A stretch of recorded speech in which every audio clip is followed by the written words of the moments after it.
तो आज हमने पढ़ना जेनेटिक डिसऑर्डर्स। ठीक है, अब ये जो है ना 3 टाइप्स के होते हैं। ठीक है, अब इसमें क्या होता है, एक सिंगल जीन डिसऑर्डर्स होते हैं, कुछ होते हैं कॉम्प्लेक्स मल्टीजेनिक डिसऑर्डर्स और मल्टीफैक्टोरियल इनहेरिटेंस भी कहते हैं, और कुछ होते हैं क्रोमोसोमल डिसऑर्डर्स। अच्छा, जो सिंगल जीन डिसऑर्डर्स होते हैं उसके अंदर आपके पास आता है ये जो है ना, ये नॉर्मल पॉपुलेशन में प्रेजेंट नहीं होते, हाईली पेनिट्रेंट होते हैं। अच्छा, अब क्वेश्चन ये है कि पेनिट्रेंस का मतलब क्या होता है। ठीक है, अब परसेंटेज ऑफ इंडिविजुअल्स जिनके अंदर म्यूटेंट जीन है और वो उस ट्रेट को प्रेजेंट भी कर रहे हैं। ठीक है, यानी कि कुछ लोग ऐसे होते हैं जिनके अंदर म्यूटेंट जीन तो होती है लेकिन वो एक्सप्रेस नहीं करते उस ट्रेट को। ठीक है, तो उसे हम कहते हैं लो पेनिट्रेंस है। इसको हम कहते हैं लो पेनिट्रेंस। हाई पेनिट्रेंस का मतलब ये है कि कुछ लोग हैं जिनके अंदर म्यूटेंट जीन भी है और वो उस ट्रेट को एक्सप्रेस भी कर रहे हैं। ठीक है, तो ये जो सिंगल जीन डिसऑर्डर्स हैं वो हाईली पेनिट्रेंट होते हैं। ठीक है, और इसकी डेफिनेशन भी आगे हम पढ़ेंगे। अच्छा, अब हाईली पेनिट्रेंट डिसऑर्डर्स में हमारे पास जो 2 तरह के आते हैं, एक होती है मेंडेलियन इनहेरिटेंस, ठीक है, नॉन मेंडेलियन इनहेरिटेंस। ठीक है, अब जो है ना, जो मेंडेलियन इनहेरिटेंस है उसके अंदर आता है autosomal dominant recessive, X link dominant and X link recessive. फिर नॉन मेंडेलियन इनहेरिटेंस में आता है tri nucleotide repeat mutation, mitochondrial inheritance, genomic inheritance and gonadal mosaicism. ठीक है, फिर कॉम्प्लेक्स मल्टीजेनिक डिसऑर्डर्स या फिर मल्टीफैक्टोरियल इनहेरिटेंस जो है वो फार मोर कॉमन होती है। इसमें वेरिएंट फॉर्म्स ऑफ जीन्स होती है और इसके अलावा इन्वायरमेंटल फैक्टर्स का भी रोल होता है। ठीक है, और इसमें ये बात यह है कि कोई सिंगल जीन जो है ना सफिशिएंट नहीं होती टू कॉज द डिजीज, इसलिए हम इसको कॉम्प्लेक्स मल्टीजेनिक कहते हैं, यानी कि सेवरल जीन्स इन्वॉल्व होती हैं, सिंगल जीन का रोल नहीं होता। ठीक है, तो multiple genes each with small effect, इसे हम इसे कह रहे हैं ये लो पेनिट्रेंस वाले डिसऑर्डर्स हैं, यानी कि लोगों में म्यूटेंट जीन तो है लेकिन वो ट्रेट को एक्सप्रेस नहीं करे, तो ये लो पेनिट्रेंस को शो कर रहा है। ठीक है, अब इसके एग्जांपल्स में diabetes mellitus, hypertension, atherosclerosis, cleft lip, cleft palate, congenital heart diseases. फिर क्रोमोसोमल डिसऑर्डर्स होते हैं, ये हाईली अनकॉमन होते हैं और हाईली पेनिट्रेंट होते हैं। ठीक है, इसमें न्यूमेरिकल डिसऑर्डर्स आते हैं और स्ट्रक्चरल डिसऑर्डर्स आते हैं। न्यूमेरिकल जो है ना, इसमें क्या होता है कि अब नॉर्मल नंबर ऑफ क्रोमोसोम्स होते हैं, और इसके में आता है जो यूप्लॉइडी और एनीप्लॉइडी, ये भी आगे हम आगे वाले पार्ट्स में पढ़ेंगे। फिर है स्ट्रक्चरल डिसऑर्डर जिसमें आता है डिलीशन, ट्रांसलोकेशन, इन्वर्जन, आइसोक्रोमोसोम और रिंग क्रोमोसोम। फिर आ जाओ म्यूटेशन पे। अच्छा, ये इसकी डेफिनेशन बहुत इंपॉर्टेंट है अलॉन्ग विद एग्जांपल। अब म्यूटेशन होती क्या है, defined as permanent change in DNA sequences. ठीक है, अब म्यूटेशन जो है ना, जो जर्म सेल्स को अफेक्ट करती है ना, वो प्रोजेनी में ट्रांसमिट होती है, यानी कि फर्स्ट जनरेशन से सेकंड जनरेशन में जाती है और ये जो है ना इनहेरिटेड डिसऑर्डर्स कराती है। लेकिन जो म्यूटेशन सोमैटिक सेल्स में होती है वो कैंसर सेल्स की जेनेसिस कराती है, यानी कि ये कैंसर सेल्स बनवाती है और इसके अलावा सर्टन कंजेनिटल मैलफॉर्मेशंस भी करा रही होती है। अब म्यूटेशन की टाइप्स क्या हैं। ठीक है, इसमें क्या है, point mutation with in coding sequences, with in non coding sequences, deletions and insertions, इसके अलावा tri nucleotide repeat mutations, alterations in protein coding genes other than mutations और alterations in non coding RNA। अब सबसे पहले है point mutation with in coding sequences. इसमें क्या होता है कि सिंगल बेस जो है ना सब्सटीट्यूट होती है विद अ डिफरेंट बेस। सो इसे जो है ना ऑल्सो नोन एज मिससेंस म्यूटेशन, इसे हम मिससेंस म्यूटेशन भी कहते हैं, बिकॉज इसमें जो है ना as the alter meaning sequence of encoded proteins, यानी कि इनकोडेड प्रोटीन्स का जो है ना, उनके इनकोडेड प्रोटीन्स का जो मीनिंग सीक्वेंस है वो ऑल्टर हो गया हुआ है। ठीक है, अच्छा, अगर एक अमाइनो एसिड को हम सब्स्टिट्यूट कर रहे हैं दूसरे अमाइनो एसिड से, अब दूसरा अमाइनो एसिड बायोकेमिकली सिमिलर भी हो सकता है और बायोकेमिकली डिफरेंट भी हो सकता है। अगर वो सिमिलर अमाइनो एसिड है तो इसे हम कहते हैं कंजर्वेटिव मिससेंस म्यूटेशन, बिकॉज सिर्फ little change of function of protein आता है, सिर्फ लिटल चेंज ऑफ फंक्शन। लेकिन अगर बायोकेमिकली डिफरेंट अमाइनो एसिड है तो इसे हम कहते हैं नॉन कंजर्वेटिव मिससेंस म्यूटेशन, और इसके एग्जाम्पल में आता है सिकल सेल एनीमिया। और इसमें क्या होता है कि एक्चुअली जो है ना ग्लूटामीन रिप्लेस हो जाता है विल वेलिन, यानी कि GTC सीक्वेंस जो है, CTC सीक्वेंस, इस पर T जो है वो रिप्लेस होता है विद GTC में T रिप्लेस होता है विद A, तो ग्लूटामीन से वेलिन बन जाता है। ठीक है, इस वजह से क्या होता है कि physico chemical property of haemoglobin change हो जाती है, और ये जो चेंज आ रहा होता है ये बीटा चेंज ऑफ हीमोग्लोबिन में आ रहा होता है, और ये एक्चुअली होकर आ रहा है सिकल सेल एनीमिया में। ठीक है, तो ये बात आपने याद रखनी है कि नॉन कंजर्वेटिव मिससेंस म्यूटेशन हमें इसकी एग्जाम्पल कहाँ मिल रही होती है, सिकल सेल एनीमिया में। ठीक है, अब पॉइंट म्यूटेशन जो है ना, समटाइम्स ऐसा क्या होता है कि एक अमाइनो एसिड कोडॉन चेंज हुआ ना, तो जो कोडॉन है वो चेंज हो जाता है विद स्टॉप कोडॉन। ठीक है, अब इसमें क्या होता है कि जैसे एग्जांपल है ग्लूटामीन CAG जो है, इसका अगर हम C को रिप्लेस करें विद U तो UAG बनता है, यानी कि स्टॉप कोडॉन बन जाता है। इसकी वजह से क्या होता है, pre mature termination of beta globin gene translation, यानी कि बीटा ग्लोबिन जीन अब ये है कि प्री मेच्योर टर्मिनेशन हो गई या बीटा ग्लोबिन जीन ट्रांसलेशन की, यानी कि अब जीन जो है ना ट्रांसक्राइब होगी ना ट्रांसलेट होगी, तो बीटा चेन ऑफ हीमोग्लोबिन की डेफिशिएंसी हो जाती है। इसकी एग्जाम्पल में फिर ये क्या हो रहा होता है, मेजर बीटा थैलेसीमिया, ठीक है, यानी कि अगर एक कोडॉन स्टॉप कोडॉन से रिप्लेस हुआ और वह तो इसके एग्जांपल में हमारे पास क्या आ गया, मेजर बीटा थैलेसीमिया। फिर आ जाओ जी mutations in non coding sequences. इसमें क्या है कि एक तो है जी point mutations, deletions involving promoters और इन्हांसर्स, इसके अलावा है जी point mutations in introns non coding sequences है mutations in non coding sequences. इसकी अब 2 फर्दर टाइप्स हैं, पॉइंट म्यूटेशंस या डिलीशंस इन्वॉल्विंग प्रोमोटर्स और इन्हांसर्स, ये रेगुलेटरी एरियाज होते हैं, रेगुलेटरी सीक्वेंसेस होते हैं। फिर है पॉइंट म्यूटेशंस इन इंट्रॉन्स क्या होते हैं, ये भी नॉन कोडिंग सीक्वेंसेस होते हैं। अच्छा, अगर पॉइंट म्यूटेशन जो है ना प्रोमोटर्स एंड इन्हांसर्स में हो रहा है, इससे क्या होता है कि जो है ना ये इंटरफेरेंस होती है with binding of transcription factor, यानी कि अब ट्रांसक्रिप्शन का टोटल लैक हो गया, ट्रांसक्रिप्शन बिल्कुल इनहिबिट हो गया, तो इसके एग्जाम्पल में आता है थैलेसीमिया।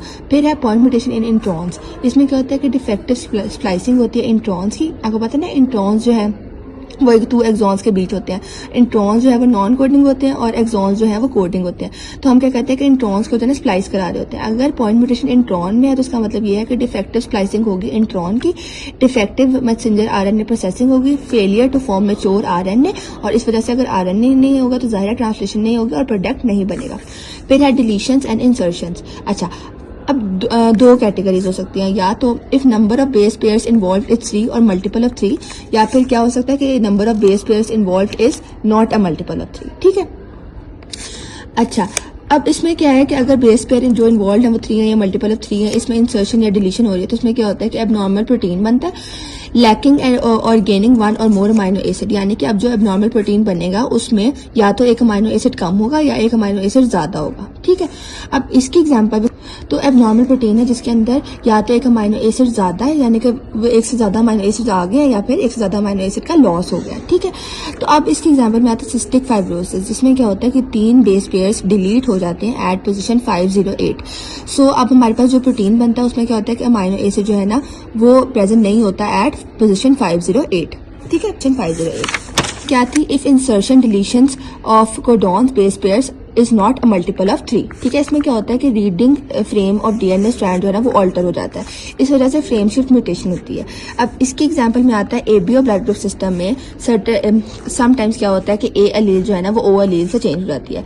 इसमें क्या होता है कि जो ये देखो ना GT सबसे पहले हमारे पास था कि हमने जो है ना यहाँ से इसमें क्या होता है कि जैसे ये था ना A एलील में GT, G, ACC, CCT और T, तो हम क्या करते हैं कि समटाइम्स G को हटा देते हैं, ठीक है। तो अब GT में से जब G हट जाए, ठीक है, तो इससे क्या होगा कि जो नेक्स्ट आपके पास अगर हम देखें तो G तो एब्सेंट है, फिर ACC, CCT और T ये तो उसी तरह ही है, जैसे GT में वेलिन था, ACC थ्रियोनीन था, CCT प्रोलीन था। लेकिन अब GT में से क्योंकि G हट गया है तो A जो है ये इसके साथ आ जाएगा, इसका C इसके साथ आ जाएगा और T जो है इसके साथ आ जाएगा। इसकी वजह से हमारे पास पूरा सीक्वेंस ही चेंज हो जाएगा। तो अब क्या बन जाएगा, वेलिन, प्रोलीन और ल्यूसीन, इस वजह से A एलील O से रिप्लेस हो जाएगा। इसे हम कहते हैं फ्रेम शिफ्ट म्यूटेशन, ठीक है, यानी कि सिंगल बेस डिलीट हुई, फ्रेम शिफ्ट म्यूटेशन हुई रिस्पॉन्सिबल फॉर O एलील, ठीक है। फिर अगली एग्जांपल क्या होती है, इसमें क्या होता है कि 4 बेस की इंसर्शन होती है इन हेक्सोसामिनिडेज A जीन, इससे क्या होता है फ्रेम शिफ्ट म्यूटेशन होती है और ये रिस्पॉन्सिबल होता है फॉर टे-सेक्स डिजीज। तो अब हमारे पास 2 एग्जांपल आ गए, एक तो फ्रेम शिफ्ट म्यूटेशन में O एलील जो बना था A एलील के बाद, ठीक है, और दूसरा क्या है टे-सेक्स डिजीज, ठीक है। अब अगला क्या है, ट्राइन्यूक्लियोटाइड रिपीट म्यूटेशन। ट्राइन्यूक्लियोटाइड रिपीट म्यूटेशन इसमें क्या होता है कि amplification of sequence of 3 nucleotide, यानी कि जो सीक्वेंस है 3 न्यूक्लियोटाइड्स का उसमें एम्पलीफिकेशन हो गई है, ठीक है। अब ये देखो बस के प्रोटोटाइप डिजीज क्या है, इसमें फ्रेजाइल एक्स सिंड्रोम। इसमें क्या होता है कि हमारे पास CGG रिपीट्स होते हैं, ठीक है। अब इसमें अगर 250 to 400 टेंडम रिपीट्स होना, तो इसमें 250 to 400,000 टेंडम रिपीट्स हो, तो इससे क्या होता है कि FMR1 जीन की जो है ना ट्रांसक्रिप्शन हो जाती है और ट्रांसलेशन हो जाती है। यानी कि एक बात समझने वाली है कि आम नॉर्मल पर्सन में जो है ना 29 ये रिपीट्स होते ही होते हैं, ठीक है। और ये जो है ना ये इनहिबिट करते हैं FMR1 जीन की ट्रांसलेशन को। लेकिन कुछ लोगों में क्या होता है कि CGG रिपीट जो है वो 250 से 4000 हो जाते हैं, जिसकी वजह से FMR1 जीन यानी कि फैमिलियल मेंटल रिटार्डेशन 1 जीन की ट्रांसक्रिप्शन होती है और ट्रांसलेशन होती है, यानी कि उस बंदे में मेंटल रिटार्डेशन हो जाती है, ठीक है।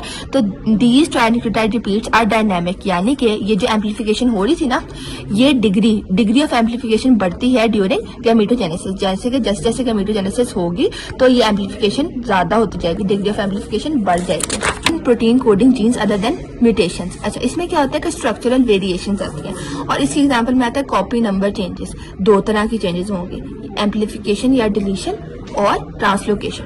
और इसकी वजह से क्या होगा, गेन और loss of function of protein. इसकी एग्जांपल में आता है माइक्रो डिलीशन सिंड्रोम, ठीक है, जिसमें क्या होता है कि पोर्शन ऑफ क्रोमोसोम जो है ना वो डिलीट हो जाता है। कौन सा पोर्शन होता है, EQ22Q, ये याद कर लेना, ठीक है। अब एक और एग्जांपल है क्रॉनिक माइलॉइड ल्यूकीमिया की, ठीक है। इसमें क्या होता है कि क्लासिकल ट्रांसलोकेशन होती है एट पोजीशन 922, इसे हम कहते हैं BCR-ABL ट्रांसलोकेशन, ठीक है। फिर है last one alteration in non coding RNAs। अच्छा, अब ये जो नॉन कोडिंग RNAs है ना, ये दो तरह के होते हैं, माइक्रो और लॉन्ग नॉन कोडिंग RNAs। और ये जो RNAs जो है ना ये ट्रांसलेट नहीं होते इनटू प्रोटीन, ठीक है। तो अगर इन RNAs में भी कोई ऑल्टरेशन आ जाए ना तो ये भी एसोसिएटेड होती है विद मेनी डिजीजेस, ठीक है। फिर आ जाओ मेंडेलियन डिसऑर्डर्स में, ठीक है। अब देखो सारे के सारे जो मेंडेलियन डिसऑर्डर्स होते हैं ना वो रिजल्ट करते हैं due to mutation in single genes that have large defect, ठीक है। अब इसमें क्या होता है कि जो लार्ज परसेंटेज है ना इन म्यूटेशंस का, यानी कि 80 to 85% ऑफ दीज म्यूटेशंस ये जो है ना फैमिलियल होती हैं, यानी कि इनहेरिटेड होती हैं। बाकी जो रह जाती हैं यानी कि 80 to 85% तो इनहेरिटेड थी, और बाकी जो म्यूटेशन यानी कि तकरीबन 15% जो रह गई हैं वो म्यूटेशन जो है ना वो एक्वायर होती हैं डी नोवो, यानी कि किसी अफेक्टेड इंडिविजुअल में वो न्यू सिंथेसाइज होती हैं, डी नोवो यानी कि खुद सिंथेसाइज होती हैं ये म्यूटेशन, ठीक है। फिर है abnormal mutation. Abnormal mutation, autosomal mutation दो तरह की होती हैं, हेट्रोजाइगस और होमोजाइगस। अब इसमें क्या है, हेट्रोजाइगोट में क्या होता है कि पार्शियल एक्सप्रेशन होती है, यानी कि one Aleel is normal but other is abnormal. इसके एग्जांपल में आता है सिंगल सेल एनीमिया, जिसमें सिर्फ एक पोर्शन ऑफ हीमोग्लोबिन जो है ना वो हीमोग्लोबिन क्या नाम है S वाला होता है, यानी कि अफेक्टेड होता है, सिर्फ अ पोर्शन ऑफ हीमोग्लोबिन अफेक्टेड होता है। जो होमोजाइगस सिचुएशन है उसमें क्या होता है कि फुल एक्सप्रेशन होता है, होमोजाइगोट में फुल एक्सप्रेशन होता है, यानी कि दोनों अलील्स एबनॉर्मल होती है। और इसके एग्जांपल में भी वही है सिकल सेल एनीमिया, बस डिफरेंस ये है कि सारे का सारा हीमोग्लोबिन अफेक्टेड है और HbS है, ठीक है। अब को डोमिनेंस क्या होता है, यानी कि देखो ये सिचुएशन है AB ब्लड ग्रुप है तो दोनों ही डोमिनेंट एलील्स हैं तो को डोमिनेंस शो हो रही है, यानी कि AB ब्लड ग्रुप है। फिर है पेनिट्रेंस, जैसे कि मैंने पहले भी बताया था, इसका क्या मतलब होता है, it means percentage of individuals who inherited the mutant gene will express the trait. अगर सारों को सारों ने एक्सप्रेस किया ट्रेट को तो हाई पेनिट्रेंस है, अगर चंद लोगों ने एक्सप्रेस किया तो हम कहते हैं लो पेनिट्रेंस। अब है वेरिएबल एक्सप्रेसिविटी। अच्छा, all individuals who have inherited the same mutant gene expresses the trait differently, यानी कि एग्जाम्पल है कि दो लोगों के पास सेम म्यूटेंट जीन थी लेकिन उन लोगों ने उस डिजीज का एक्सप्रेशन डिफरेंटली किया। एक एग्जाम्पल है न्यूरोफाइब्रोमाटोसिस टाइप 1। सारे लोगों में जाहिर है अगर ये डिसऑर्डर होगा तो उनमें डिफेक्टिव जीन भी तो सेम होगी, लेकिन उन लोगों में उस जीन का एक्सप्रेशन डिफरेंट होगा। चंद लोगों में स्केलेटल डिफॉर्मिटीज होंगी, चंद लोगों में स्किन रिएक्शन होंगे और चंद लोगों में इवन ब्राउन मैक्यूल सी अपीयरेंस आ जाएगी। ये सिर्फ एक एग्जांपल है, ठीक है। फिर आ जाता है प्लियोट्रॉपिज्म। प्लियोट्रॉपिज्म का क्या मतलब है कि एक सिंगल म्यूटेंट जीन है लेकिन मल्टीपल इफेक्ट्स आ रहे हैं, जैसे कि सिकल सेल एनीमिया में जो है ना जाहिर है एक म्यूटेंट जीन थी लेकिन उसमें इफेक्ट्स बहुत सारे हैं, हिमोलिसिस आ रहा है, एनीमिया, ऑर्गन इनफार्क्ट्स, बोन चेंजेस, प्लेनिक इनफार्क्ट्स और फाइब्रोसिस। फिर है जेनेटिक हेटेरोजेनिटी, जिसमें क्या होता है ये ऑपोजिट होता है प्लियोट्रॉपिज्म का, यानी कि अब क्या होगा mutations at multiple several genetic loci, यानी कि म्यूटेशन जो है ना सेवरल जेनेटिक लोकाई पे है लेकिन ट्रेट इफेक्ट सारे के सारे सेम है। इसके एग्जांपल में आ रहा होता है प्रोफाउंड चाइल्डहुड डेफनेस और डायबिटीज मेलाइटिस। अब इसमें भी वही बात है कि ये देखो ना ये हेट्रोजाइगस स्टेट होती है, ये होमोजाइगस स्टेट होती है। अगर इसकी बात करें जैसे कि डबल ए दोनों कैपिटल है, एक कैपिटल एक स्मॉल है, तो ए जो है वो डोमिनेंट है और ए ही एक्सप्रेस होगा इस सिचुएशन में। जैसे इसमें भी ए ही एक्सप्रेस होगा और इसमें भी ए एक्सप्रेस होगा, तो ये होता है जो ऑटोसोमल डोमिनेंट डिसऑर्डर्स में हो रहा होता है, ठीक है। अगर दोनों स्मॉल नहीं है तो ये रिसेसिव कंडीशन है, ठीक है, कोई डोमिनेंट एलील प्रेजेंट नहीं है तो रिसेसिव ही एक्सप्रेस होगा, यानी कि ये ऑटोसोमल रिसेसिव डिसऑर्डर्स में हो रहा होता है। फिर AB यानी कि ये क्या शो कर रहा है, को डोमिनेंस, ये हेट्रोजाइगस स्टेट है और इसमें दोनों ही एक्सप्रेस होंगे बिकॉज ये को डोमिनेंट स्टेट होती है, ठीक है। फिर आ जाओ autosomal dominant disorders. Autosomal dominant की बात भी करेंगे और ऑटोसोमल रिसेसिव की भी और एक्स लिंक्ड डिसऑर्डर्स की भी। तो ऑटोसोमल डोमिनेंट जो है ना वो most common pattern of Mendelian inheritance है। इसमें क्या होता है, हेट्रोजाइगस स्टेट भी होती है और होमोजाइगस स्टेट भी होती है। और इसमें ये बात जरूरी है कि एटलीस्ट जो हमारे पास जो इंडेक्स केस होता है ना, जो अफेक्टेड केस है, उस बंदे का वन पेरेंट अफेक्टेड होना चाहिए ही है। At least one parent of an index case usually affected जरूर होना चाहिए, उसका पेरेंट एक पेरेंट अफेक्टेड होना बहुत जरूरी है, ठीक है। इसके अलावा males and females are equally affected and both can transmit the condition. दोनों अफेक्टेड है और दोनों ही ट्रांसमिट करेंगे कंडीशन को इक्वली। दोनों में टेंडेंसी होती है टू गेट अफेक्टेड, मेल्स और फीमेल्स में, ठीक है। और अगर एग्जाम्पल है कि अगर अफेक्टेड जो है मैरी करे विद अनअफेक्टेड, यानी कि देखो ना, तो इसके ये हमारे पास ये पेडिग्री चार्ट इस तरह का बन रहा होता है। इसमें क्या होता है कि at least every child has 50% chance of having disease. अब इसकी कैरेक्टरिस्टिक्स बहुत इंपॉर्टेंट है। इसमें क्या होता है कि इन कैरेक्टरिस्टिक्स में इंपॉर्टेंट बात यह है कि रिसेप्टर और स्ट्रक्चरल प्रोटीन जरूर होंगी, ठीक है। और हमें जो है ना क्या नाम है, अच्छा, अब इसमें हमें जो है ना ओल्ड फादर स्पर्म्स की ये बात याद रखने की, जैसे हमने बात की थी ना कि जो अच्छा, अब देखो ना डी नोवो जैसे हमने बात की थी ना कि इसमें क्या होता है कि with every autosomal dominant disorder some proportion of patients do not have affected parents, यानी कि कुछ पेशेंट्स ऐसे होते हैं जिनके पेरेंट्स अफेक्टेड नहीं होते, यानी कि उन पेशेंट्स में जो डिसऑर्डर आता है ना वो उनके पेरेंट्स से नहीं आता, बल्कि ये म्यूटेशन जो है ना रिजल्ट करती है इधर इन एग और स्पर्म, यानी कि ओल्ड फादर स्पर्म्स। तो हमने जैसे बात की थी ना कि म्यूटेशन फादर या मदर से तो नहीं आ रही, लेकिन डी नोवो बन रही है। तो एक तरह से हम इसको इस तरह भी याद रखने हैं कि ये जो है ना डिसऑर्डर आता है ड्यू टू म्यूटेशन इन्वॉल्विंग इधर एग और स्पर्म, और ये होता है जिसे हम कहते हैं ओल्ड फादर स्पर्म्स में, ठीक है। अब इसके अलावा इनकम्प्लीट पेनिट्रेंस भी शो कर रहा होता है और वेरिएबल एक्सप्रेसिविटी भी, ये भी हम पहले डिस्कस कर चुके हैं। अब आगे आता है mechanism of incomplete penetrance and variable expressivity.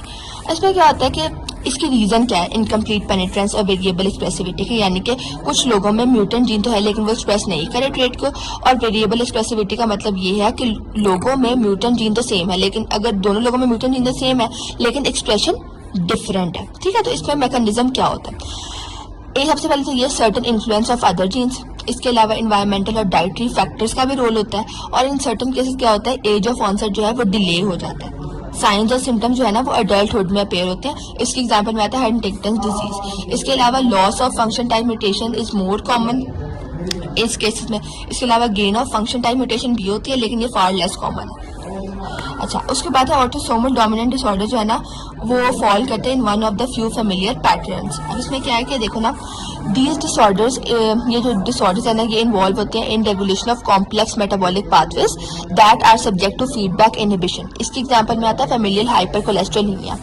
और इसके अलावा जो दूसरी बात तो ये है कि जैसे की स्ट्रक्चरल प्रोटीन्स होते हैं जैसे कि कोलेजन और cytoskeletal elements of red cell membrane for example spectrin involve होते हैं, ये भी एक केस होता है। अब इसकी हम इसको समझते हैं, जैसे ये केस देखो, ये डोमिनेंट म्यूटेंट एलील है और ये नॉर्मल एलील है, हेटेरोजाइगस स्टेट है, और ये दोनों जो है ना एक्सप्रेस करते हैं, इनकोड करते हैं प्रोटीन्स को, ठीक है। इनका मकसद क्या है, इन्होंने कोलेजन बनवाना है, ठीक है।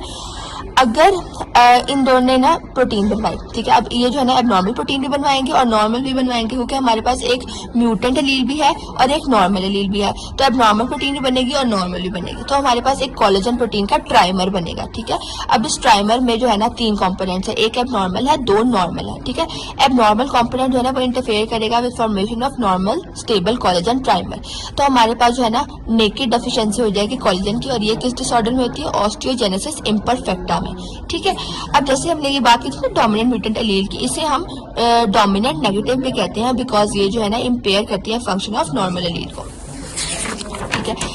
अब ऑटोसोमल डोमिनेंट डिसऑर्डर्स की लिस्ट है हमारे पास, इसको याद रखने के लिए हमारे पास जो है ना एक निमोनिक है डोमिनेंट हैप्पी फैमिली, डी से एलर डार्नलेस सिंड्रोम और मायोटोनिक डिस्ट्रोफी, इसके अलावा ओ से ऑस्टियोजेनेसिस इम्परफेक्टा, एम से मॉर्फन सिंड्रोम, आई वाला एक्यूट इंटरमिटेंट पोर्फाइरिया, एन से न्यूरोफाइब्रोमाटोसिस टाइप 1, ए से एकॉन्ड्रोप्लेजिया, एन से न्यूरोफाइब्रोमाटोसिस टाइप 2, टी से ट्यूबुलर स्क्लेरोसिस, हैप्पी से एच और पी आना चाहिए, Huntington disease, hereditary spherocytosis, polycystic kidney disease, और फैमिली में फेमिलियल हाइपर कोलेस्ट्रोलीमिया और फेमिलियल पॉलीपोसिस कोलाई। अब इसकी पेडिग्री में इंपॉर्टेंट बात याद रखने वाली ये है कि इसमें जेंडर बायस नहीं होता, यानी कि दोनों मेल और फीमेल अफेक्टेड होते हैं, किसी एक जेंडर को हम प्रेफरेंस नहीं दे रहे, दोनों इक्वली अफेक्ट हो रहे हैं, और एवरी जनरेशन जो है ना वो अफेक्ट होती है। ये बहुत इंपॉर्टेंट बात है, जरूर याद रखनी है, ठीक है। अब आ जाओ ऑटोसोमल रिसेसिव डिसऑर्डर्स पे। ये जो है ना लार्जेस्ट कैटेगरी होती है मेंडेलियन डिसऑर्डर्स की, और ये जो है ना it occurs when both at a given gene locus are mutated, यानी कि बोथ जो एलील्स है ना वो एक जीन लोकस पे प्रेजेंट है और वो म्यूटेटेड है, दोनों के दोनों म्यूटेटेड है एट अ जीन लोकस। अब इसके फीचर्स क्या है, मेल्स और फीमेल्स जो है ना वो इक्वली अफेक्ट होते हैं, और इसमें जो है ना these do not usually affect the parents of the affected individual, लेकिन जो सिबलिंग्स हैं उनमें डिजीज शो होता ही होता है। Siblings have 1 chance in 4 of having the treat, यानी कि 25% रिस्क होता है। अब इसको हम इस तरह अंडरस्टैंड करते हैं, यानी कि 2 पेरेंट्स हैं, जाहिर है एक मदर है और एक फादर है। अब इन लोग ये दोनों कैरियर्स हैं, एक्सप्रेस नहीं कर रहे ट्रेट को, लेकिन इनके चिल्ड्रन में जो है वो डिजीज एक्सप्रेस हो रहा है। देखो ना, हमने यही बात की कि पेरेंट अफेक्टेड नहीं है लेकिन चिल्ड्रन में ये डिजीज आ रहा है, ठीक है, यानी कि सिबलिंग्स में डिजीज आ रहा है। क्योंकि देखो ना, अब देखो ये नॉर्मल है, ये दोनों कैरियर है और एक अफेक्टेड है, तो 25% रिस्क है ऑफ ईच बर्थ, 1 in 4। अब समझ आ गई। अब क्या है, usually the affected is a product of consanguineous marriage, cousin marriage, यानी कि देखो ये जो ना मोस्टली होती है इन कजन मैरिजेस, ठीक है, ये डिसऑर्डर होते हैं, ठीक है। इसमें क्या होता है कि अब ये बात याद रखनी है कि if the mutant gene occurs with decreased frequency in a population, अगर कोई म्यूटेंट जीन एक पॉपुलेशन में उसकी फ्रीक्वेंसी बहुत कम है, तो अगर उसका एक्सप्रेशन होता है ना किसी बंदे में, तो ये एक्सप्रेशन जो है ना मोर यूनिफॉर्म होता है देन ऑटोसोमल डोमिनेंट डिसऑर्डर्स, ठीक है। अब इसकी और क्या कैरेक्टरिस्टिक्स आती हैं, एक ये कि इसमें कोई वेरिएबल एक्सप्रेसिविटी नहीं होती जबकि ऑटोसोमल डोमिनेंट में होती है। इसमें कंप्लीट पेनिट्रेंस होती है जबकि ऑटोसोमल डोमिनेंट में इनकम्प्लीट पेनिट्रेंस होती है, और इसका जो ऑनसेट है वो अर्ली इन लाइफ होता है, ठीक है। और इसके अलावा इसमें जो है ना डी नोवो यानी न्यू म्यूटेशन जो है वो रेयरली अकर करती हैं in autosomal recessive as compare to autosomal dominant disorders. अब इसके अलावा इसमें जो है ना एंजाइम सिंथेसिस जो है ना वो मोस्ट कॉमनली अफेक्टेड होती है in autosomal recessive disorders as compare to autosomal dominant disorders where structural proteins are most commonly affected. ये बात जरूर याद रखना कि ऑटोसोमल रिसेसिव में एंजाइम डिफेक्ट होता है, ऑटोसोमल डोमिनेंट में स्ट्रक्चरल प्रोटीन्स में कोई डिफेक्ट आ रहा होता है, ठीक है।